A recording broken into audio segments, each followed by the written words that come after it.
Treyarch has made their fair share of missteps with the Zombies franchise. Everything from small, frustrating mechanics like Thrashers and Zetsbo or the mud in Origins, to huge controversies like the overambition of Transit and the inexcusable release of Vanguard Zombies. Despite that, I believe there is one mistake that has caused a great divide in the Zombies community and completely derailed the entire Zombies franchise. Treyarch's mistake happened at the very beginning of Black Ops 4's lifecycle. And no, it wasn't how buggy and unstable the game was at launch, though that certainly didn't help the situation. No. You see, the time after Zombies Chronicles was released was probably the best time to be a zombie fan. Black Ops 3 delivered banger after banger after banger of instant classic Zombies maps, ending that season with completely faithful remasters of 8 classic zombie maps. And to top that all off, Black Ops 3 had mod support, ensuring classic zombies would never die. The community was at an all-time high. Jason Blundell doing interviews with all of the major Zombies YouTubers, the Z House in recent memory, the Chronicles reveal event taking place at JC Backfire's apartment, and the release of the entire Zombies timeline. What? Oh my god. Treyarch could do no wrong, and the excitement for Zombies was incomparable to anything that had come before. Fast forward to the launch of Black Ops 4, and, to put it lightly, the community was blindsided. By what, you may ask?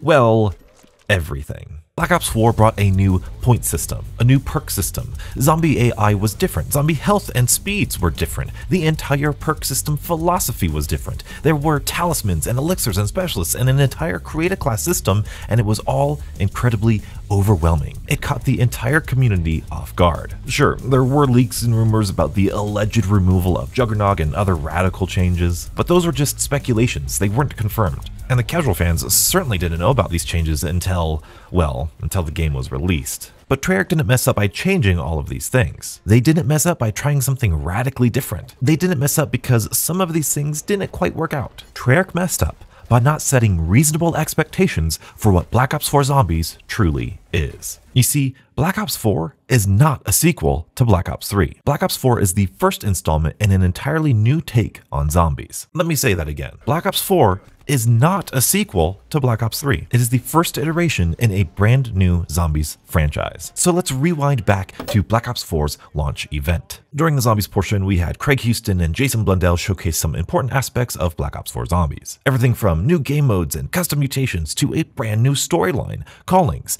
and factions. While that Black Ops 4 event was incredibly successful at building hype,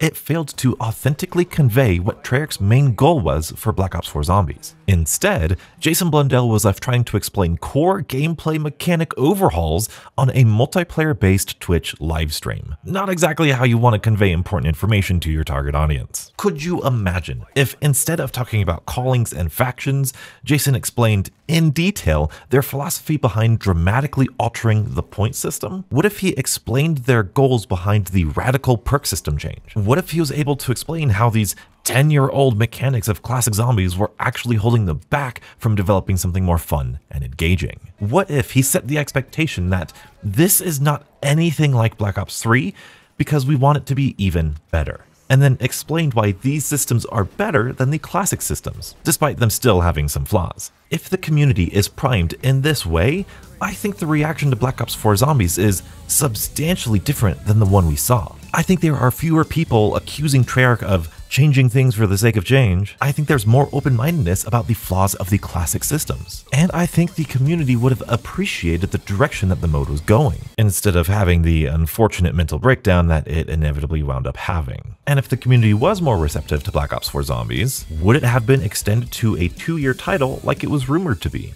Would that grant Treyarch more time to develop more maps for Black Ops 4? Possibly continue the Chaos storyline? Perhaps give a proper ending to the Aether storyline? Also include factions? And with a positive reaction of Black Ops 4, does Jason Blundell stay as the leader of Zombies? And this is the crazy part. Now, does this give Sledgehammer enough time to then complete Cold War themselves? And then we get to see Sledgehammer's take on a sequel to their World War II Zombies. And all of this would mean that Treyarch isn't stretched too thin, and of course, Vanguard Zombies never happens. Who knows what Zombies would look like now, if only Treyarch set the proper expectations. I think this would radically change so much. I believe so strongly in this because, well, It's exactly what Cold War Zombies did. Before launching Cold War Zombies, Treyarch released a blog post about each and every major change in this iteration of the mode before it was released. The perk system, the armor system, Ethereum crystals, the storyline, kill streaks, salvage, crafting tables, and even the weapon leveling system were all clearly communicated within that blog post. These changes are arguably just as radical as the changes we saw in Black Ops 4, yet Cold War had a considerably more positive reception. Yes, it could be because the community liked the implementation of these mechanics more, but I cannot help but believe that Treyarch's proactive communication helped ease the community into a completely different way of playing zombies. I see Black Ops 4 serving the same purpose as World at War. It was a proof of concept, the first iteration of a brand new way of playing. It was buggy, it was rough around the edges, but the ideas were stellar. I see Cold War akin to the likes of Black Ops 1. It's gained more popularity, it's added in more mechanics, and it's a bit more refined than its predecessor. And I genuinely hope that the next zombie installment is something even bigger and better than both games that came before it, just like Black Ops 2 and Black Ops 3 were. Luckily, Treyarch has learned this lesson. They have done a great job of communicating new gameplay details in their blog posts with every new iteration, whether that's Cold War Zombies or Outbreak or whatever Vanguard Zombies was. In fact, that stoic, mysterious, and esoteric way of communicating was really Jason Blundell's style. He loved being mysterious and obscure, which begs the question, what would zombies look like if he were to return? Be sure to check out that video, subscribe, and stay beautiful.